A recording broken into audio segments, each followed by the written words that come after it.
Yo, what's up, guys? So today I'm gonna be showing you guys my Swordsoul deck profile. But before we jump into that, don't forget to check out the merch in the description box below. The Goo hoodies and the Bozo hoodies are finally available, so you guys can go check that out. I'm wearing it right now, and dude, they're super comfortable.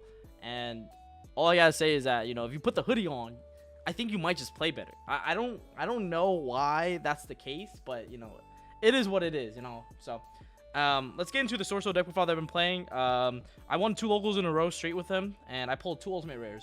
So this deck has to be nice, you know what I'm saying?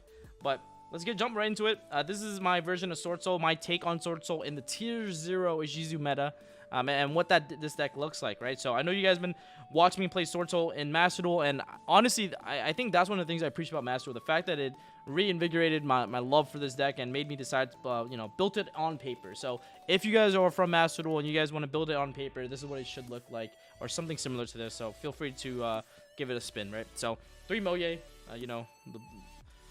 the God card, the best normal summon, and then we have one of the best extenders in deck, 3 Ecclesia. Unfortunately, Protos is not at 1 in this format, but Ecclesia is played at 3. I know, you guys are probably wondering, why am I explaining Ecclesia? But at some point, we actually did play Ecclesia at 2. And it was mainly because we didn't want to have too many normal summons in the deck. But the reason why it's at 3 now is because we play Bystials. And Bystial monsters are level 6. And 6 plus 4, which Ecclesia is a tuner, makes Synchro 10s. So you want to have more of this because this card helps you break your opponent's board. And having a Bystial from the turn prior and going special summon Ecclesia applies a lot of pressure. So 6 plus 4 is 10, exactly. So yeah. Yo, Royal Ecclesia, IRL, how? Okay, 2 Taya. Obviously, it's one of the worst ones because you need something in the graveyard already. So, yeah. So just 2 is good enough for me. No more. 3 Yuan, literally the best extender. Just insane. Not really much to say about that. And then I do play the Tenyi package because I believe you need to play them, because if you don't play them, then you're not gonna have you're gonna break more than you're gonna be more likely to break. Moye is not gonna have a card to reveal, or you won't have a card to discard, right? Having Tenyi monsters gives you a lot of recyclability, and your opponent will have to use their shufflers to answer a lot of this. So yeah.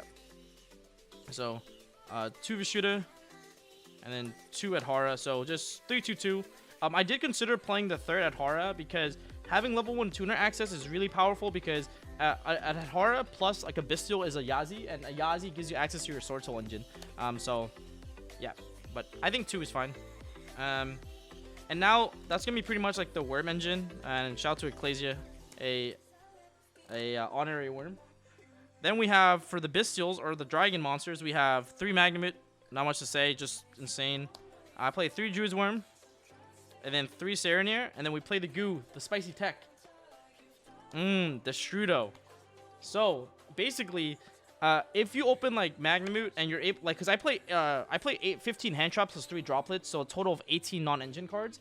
And if you Magnamut combine that with Ash or Valor, you can then use your Magnamut to search at the Shrudo at end phase, and then use the Shrudo to target the Magnamut to make it a level 1, and then use the Shrudo and Magnamut so that you can get access to Yazi, so that Magnamut by itself gives you access to your Swordsoul engine. So that's the reason why I played Shrudo as well. And Shrudo is a really good extender. Going second, it's a really good extender. So I don't mind it at all. This is a very good card. And for more non-engine, we have 3 Valor, and then 3 Ash Blossom. So the thing I did, so Ash Blossom is Ash is really good in this deck specifically because Ecclesia can tag out into a Moye or a Taya, and especially if you use it to special summon, and then you can normal summon Ash that you draw for turn to make a Yazi. So being a level 3 tuner can actually come up. So that's pretty nice. And then the reason why it's Valor over Impermanence, which a lot of people are probably considering, is mainly because Valor is a level 1 tuner. And you're going to find out, more likely than not, that there are hands where you're going to draw a lot of hand traps. But it's fine, because these hand traps are also engine cards. The fact that Valor is a level 1 tuner is actually very, very important. And so that's why I decided to play Valor. So it's just too insane. Being able to normal summon Valor, synchro it off with Yuan is just crazy. So it's just like insane, and like being able to like also there are situations in which you want to Bystial your opponent first and then Valor them, right? Like sometimes you don't want to like imperm first and then Bystial your opponent. Like sometimes you want to Bystial them first, right, and then Valor the next play, which I think is super underrated. So three Valor for that reason. So a total of 15 hand traps in total. Yeah. So yeah. Then we have triple emergence. Just Rotor for the deck. Really not much to say. 2 desires. I know this card is controversial. I know the people in Master will hate this card, but Pot of Desires is, bro, it's Pot of Greed, man. Like, it's just so powerful. Like, drawing 2 cards is like really insane, and like card advantage is insane. So the fact that you can sometimes draw this off of your Moye to like draw 2 more cards is just like insane. And if you play a lot of like hand traps like these, like duplicate hand traps, the fact that like you can just draw into like 2 hand traps is like absurd. It makes your end board so much crazier. So so yeah, so that's it. And then I play 3 forbidden droplets. So the logic, I wanted to actually play enemy controller at some point, but the reason why I'm playing droplets is because the Bystial monsters can sometimes conflict with your Tenyi cards, but there's situations in which you can droplets send your Tenyi monsters, right? I'm sorry, send your Bystials and then like turn on your Tenyis so you can go live, which is like really nice as well. And like droplets is also really cool. It works with the Strudo. You can droplet like a Druid's Worm. Like you can also do something like if you have a Bystial from the turn prior, you can go like normal summon Moye. They tried to like Celiac it. You can chain droplets, send the Moye, and then it's still like Moye. Their Celiac doesn't resolve. You negate one of their like cards, like Rukalos or whatever, and then you get to have like a Bystial and like a level 4 token off the Moye, and then like you can get like make a Synchro 10, like, you know what I'm saying? So like yeah, droplets is really good at dodging Celiac. It's like just overall like a really powerful card. So yeah, I like it a lot. Yep. Like I said, it can also be enemy controller. The last card is gonna be Blackout. The deck is right now is 43 cards. There's an argument to cut 3 droplets and just play clean 40. I just decided to play 43 because I think like with the amount of normal summons that I'm playing in the deck, adding 3 more cards to the deck doesn't actually hurt the consistency of it. It actually makes the consistency the same. And I think when you're playing like clean 40, and you have too many normal summons, you're actually gonna draw too many too many of your engine, but not enough like non-engine. So that's like the main reason why I decided to play 43. The other thing was like this 3 could be like a lot of things, right? Like, so it could be Circle, as you know, I think Star 97 is mentioning in the chat. It could be enemy controller, like I mentioned. So it could also be like 3 more hand traps, to be quite honest, but I think this is pretty good. Yep. So I also don't mind playing 40 clean. Okay, for the extra deck, we have of course 2 Yugioh. There's really not much to say about this. Just the God card. We have one of my favorite cards. This card is absolutely the nuts. 2 Bystial. Helps you out your opponent's board. Cracks it and then puts up your own. Yazi. I actually almost wanted to play 2 Yazi at some point. Like, it actually came up to play 2 Yazi at some point, which is like crazy. Because you actually make Yazi a lot in his deck. Like, I'm literally making Yazi like infinite times. And Yazi not being able to get targeted is crazy. But yeah, this card is basically Kikkalos. Yeah, it's literally the OG Kikkalos. Yeah. Oh my god, guys, Royal Yugiohs, how? Yo, I got the Master Duel plug. You know what I'm saying? The Master Duel hex. Jacob Berserker, this card is so much better now. Just because it can banish your opponent's Tearlaments in their graveyard. It can also banish their Halfness. You can banish Keldos. Like, this card is actually so much better now. Like, if you end on this card, it's actually devastating. Like, it can also like negate your opponent's like Bystials. Like, this card is so much better this format. Like, it used to be like kind of mid in other formats, but in this format specifically, it's like so good. So I'm really happy this card's in the deck. We have Dragite. I think Dragite is like a really cool Omni negate. Alright, it's a small trap negate. Also, I like side into Nibru, so like there's a chance you can like excavate 5 and hit a Nib and then like bounce a couple cards. So pretty clean. So these are like the Synchro 8s, and then obviously like the Yangjings, and then we have the 3 Synchro 10s. Baron de Fleur, Chengying, and then Sinister. They are all powerful in their own ways. Not really much to say. Like, they're just the nuts. And then we have our Link monsters. I have 2 monks. You only need 2 because we play a smaller Tenyi package. Shaman of the Tenyi. This card comes up to OTK your opponent still, because like you can like bring back a Chen Ying, and like Chen Ying's effect is continuous, so it like doesn't negate that. So that's pretty nice. And we play 1 Lina. Oops. So the reason why you play Lina is because it can because when you side into Nibru post side, you want to be able to like crash your you want to be able to make Lina crash the Lina into their Nib token, and then search Ecclesia, and then the Ecclesia can then like, you know, turn on your engine. You'll see that like a lot of like the goals of this deck is to get access and bridge the Swordsoul engine as much as possible. So that's like the main reason that's what I've been trying to do with the extra deck, is basically bridge the Swordsoul engine with like your hand traps, right? Which I think is like really important. So like Lina is a card that helps you bridge your hand traps with the Swordsoul engine, and so I think that's like really neat. So, and then the last card is I play 1 Wallow. I think like another cool interaction that I found when I was playtesting this deck, which I definitely did feel like I put a lot of time into, was Wallow. And what I mean by this is, so you know, you guys know that Kelbeck is in the format, and Kelbeck says when your opponent discards a card, when an opponent's card from your hand or their deck goes to the graveyard, it can 7/7 and bounce 1 card you control. Well, if your opponent goes like Long Yawn, if you go Yuan, pitch a card, they'll Kelbeck the token that you summon off of Yuan. But what's really cool about that is all of a sudden, now if you have a Bystial, right, you can then use the Yuan and the Bystial and overlay them into a Wallow. And that came up for me a lot.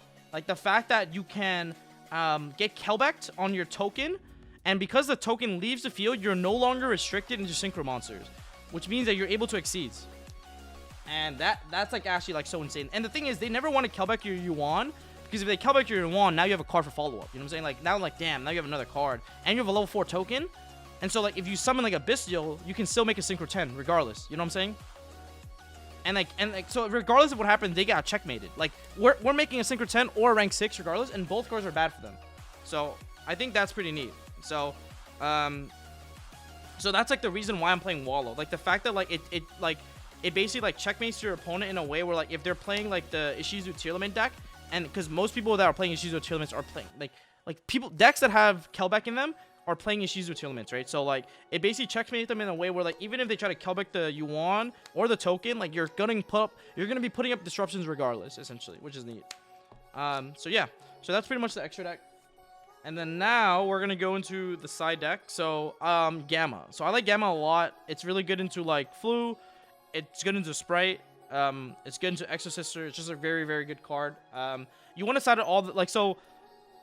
I do this a lot with a lot of decks that I build. I like to always think about, okay, what cards am I taking out into like what matchups, and how many cards do I need to side in and out, right? So cards like, I know against Sprite, I want this. I'm gonna take out or against Exosister, I'm gonna be taking out all my Bystials. Okay, those are 10 cards that I know I'm taking out. And so what cards are good in that matchup, right? So that has multiple coverage. Well, Gamma is one of them. Nibru is one of them, right? And then we also have triple Raigeki as well, right? So these are all cards that are really, really good in that matchup. So 9 Bystials, 1 Distributor is 10 cards, yeah. So that means I have to put 10 cards in, minimum, okay? And then I also have to take out which cards? I have to also take out 3 droplets, right? So what am I going to put? Because they're going to shifter you. So you can take out 3 droplets and put in the 2 Dark Hole, the 1 Talents. And then I usually side out 1 Moye going second, because it's obviously not as good. And I'm going to be siding out 1 of the Veilers. And I'm going to put in basically all 15 cards. Because like those are like the matchups. Because your main deck is already really good into what? Your main deck is already really good into the Ishizu Tearlament deck, right? So you want your side deck to cover like the other matchups. So so I want to cover other matchups such as Fluunderies, Exosister, Sprite, because those decks are actually super relevant in the metagame, in my opinion. Like there will be people playing those decks, even though Ishizu is tier 0. So as a result, my side deck is literally built to beat all of those decks. The reason why I don't play Shifter is because I just think these cards are just better than Shifter, in my opinion. Like, and your engine doesn't really work that well with Shifter. I think it's super copium, where if you Shifter your opponent and you don't OTK them, it's just like so bad.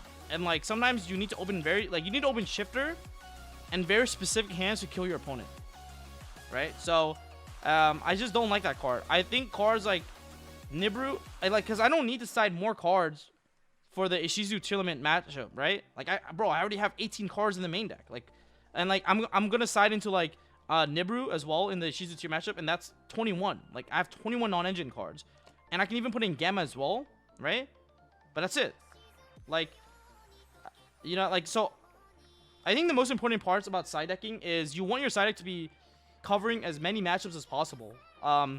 Like, I think what I usually see people do like wrong is like they would try to like they would have like 20 cards for like Ishizu Tear in the main deck, then they side 15 more cards for Ishizu Tear, and I'm like, bro, like you'll just concede like all the other matchups, which, you know, if you go to a regional, like I would take this to a regional actually. Yeah, if you guys want to see me take this to a regional, let me know in the comment section below and give me a like, you know what I'm saying? And subscribe, of course. But yeah, like I think like if you want your deck to like be as versatile as possible, like I think a good side deck goes a long way. And I think like this is what I like to like cover every matchup basically.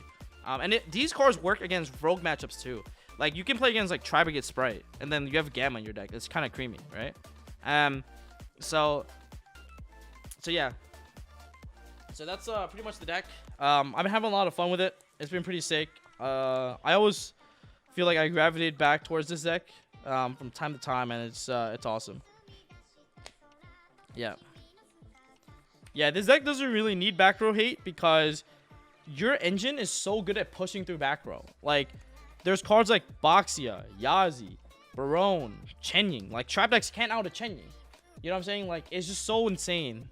So yeah, the size into Fluondaries is gonna be Gamma, Raigeki, Dark Hole, and 3 TTTs. So I side 12 cards for Flu. Okay. So I side out obviously these 10 cards. Okay, I side out these 10 cards right here because obviously they don't do anything in the Flu matchup. And then I also side out one Moye because going second, you're drawing 6 cards, so you don't want to draw multiple like normal summons. Like, you don't want to draw too many of your normals. It's like really bad. And then I'm gonna be taking out, I think I have to take out one, because hold on, this is 11 cards. This should be 4, 5, 3, that's 12. So I'm gonna be taking out, let me think, it's probably could be one blackout, to be honest. And then I think that's it. So I think, because the thing is, against those decks, you need to like draw these cards. Like, you need to draw these cards. Like, you can actually bait them into talons and then draw, like, and you draw 2. If you draw Raigeki or Dark Hole, it's actually like you're actually in there, because this deck just kills you. Like, you'll die. Like, you probably don't need blackout because you just try to kill them. So yep. You can also try to take out a droplets. I personally like that card. If you want, you can keep the Moye and the blackout, and like, you know, take out 2 droplets. But yeah. But yeah, that's pretty much the deck profile, guys. Hope you enjoyed it. I know it kind of like went all over the place, but I hope that gave you a general idea of what Swordsoul looks like in the TCG and on paper. And yeah, don't forget to check out my Twitch too at twitch.tv/PackTG, and I'll see you guys in the next one. Peace.